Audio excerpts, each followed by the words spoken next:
Most of the time there may be some other areas also, and we overlooked. Those I want to try to address few regarding, and only the not only the NLE obstruction, there may be a canalicular obstruction also. There may be upper canalicular, there may be lower canalicular. That's why to evaluate, initially we should go for a syringing from both the punctum if it is, and from the during the time of syringing we can understand it is a one canalicular block, bicanalicular block, or it is a common canalicular block. On the textbook it was nicely mentioned, but we overlook most of the time. It may be due to that, or it may be a simple punctal pathology. So first of all, to address anything, we should know the level of obstruction. So once we can identify the level, then we can go for it. And if my previous speaker, Dr. Sadhu, already mentioned that that canalicular tear, for to management the canalicular tear, etc., we should know the exact pathology, which one lying medially, which is lying laterally, what are the position of the less line with the canaliculus, we should look all. And we can evaluate the punctum. Is there NLD associated with punctal agenesis, punctal stenosis, or any growth near the punctum?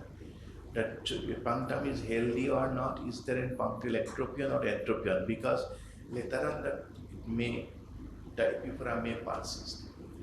Those are have a limited role now. Earlier there is some, it was one of the important tools, but now it is apart from the research, because with the diagnostic probing. This is the kit for evaluation, a kit of diagnostic probing. So how we can assess that once we fail by syringing, we are unable to tell that at what level we can tell it proper way. Then management of the punctum is a very important. Once there's a punctal stenosis, we can very easily go for a stent, minimonoca, or we can do a MMC application and punctectomy. It may be a one snip, it may be two snip, it may be three snip, but term is the punctectomy, and it is always posterior, not anterior. Means we are cutting only the part of which is lying in the posterior part, it is towards the eye. This is the step, and this is the pre-operative. There is a punctum was almost invisible, no punctum, and there is a nice punctum.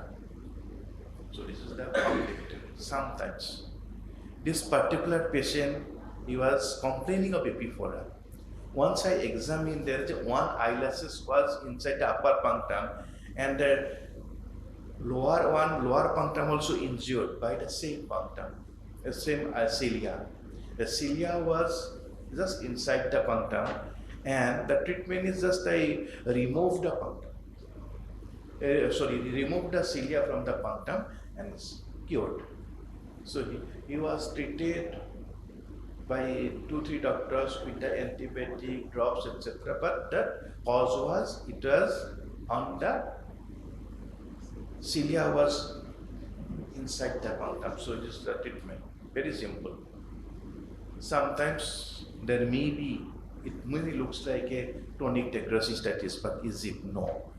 That patient, no history of any epiphora, only the mass lesion, painless, nothing. Then I just suspect something. It's advice for a one, as syringing was done, syringing was taken from both the punctum.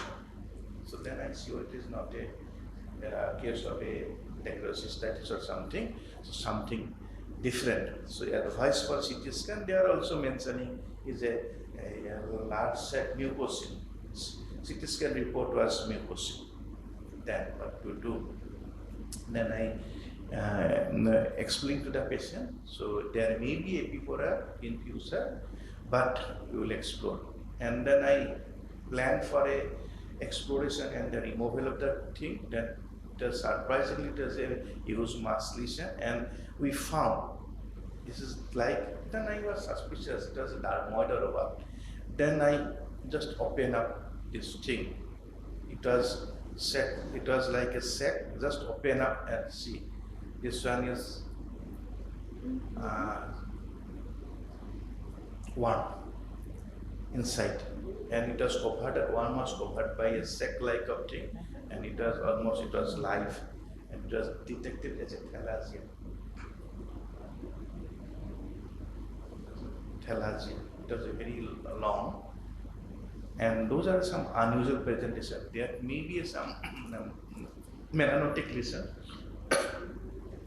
If it is suspicious, we may sacrifice the punctum. But sometimes it may be a simple case of a. This is not working. I think video is not working. It was a growth of.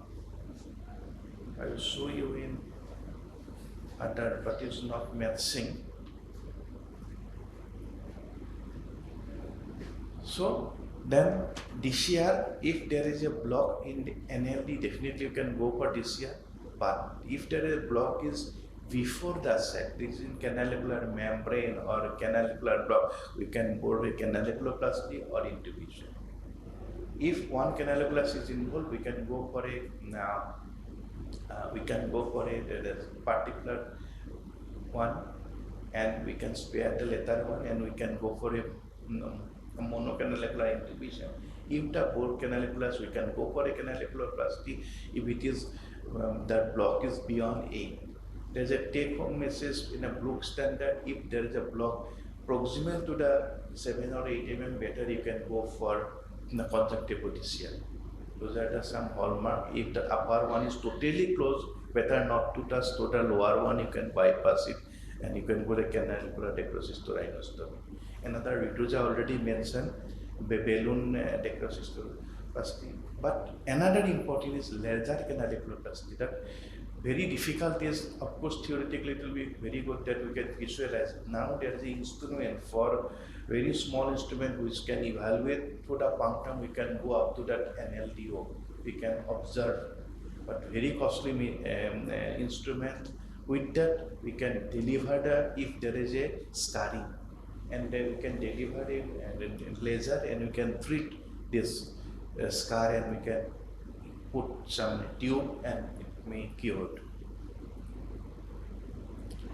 So as I already mentioned in my previous video also, that we can go for a intubation, or if there is a membranous, we can remove the membrane and we can go for intubation, or with that mitomycin also we can go for it. Those are already in my previous video I mentioned. I want to skip this video.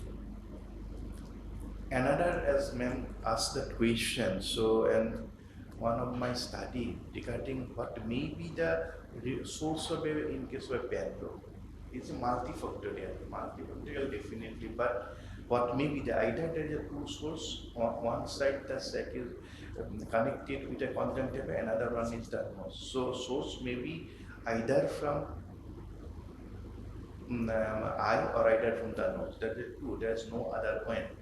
So all our recent work till now, we are unable to find out what may be the exact cause, as Dr. Grover sir already mentioned. So there is a multifactorial basically, and maximum research, even lots of histopathology was done. Evaluation of endoscopy, they are identifying narrowing, scarring, but till now we are unable to prevent it. And of course it may be very difficult, but we can try to little bit, if we know the exact source and exact pathology, then we can treat little bit earlier, so we can avoid at least chronic dectocystitis phase. So there is a two school of thought. One, antegrade infection, retrograde, I already mentioned. So those may be one of the factor. So I did one study to from the source, at least from which area. Those are some inclusion criteria and exclusion criteria, of course. And ENT evaluation was done in all the cases, and specimen was collected from all in the same day, from nose, conjunctiva, and from the sac during the time of operation. On the day before start the thing, during the endoscopic evaluation from the nose one, another one from conjunctiva, and from the one. And once we analyze all, sometimes there may be a same organism, or most of the time there is a combination of SEC and conjunctiva same, and sometimes SEC and nose are same. So that's the reason it says, so there may be always associated with either in conjunctiva or in the nose. Those are the positivities of these things. And if we compare, this is important, if we compare the combination both conjunctiva and the SEC and nose, that there is a conjunctiva and SEC it is highest. So that may be one of the factors. So from this study we can think that conjunctiva plays a crucial role. So in preventing aspect, that ophthalmologists can take a very important role to prevent by doing some prophylactic care. Thank you. So think under apple tree, so that once we can try to explore, then I think we can go further.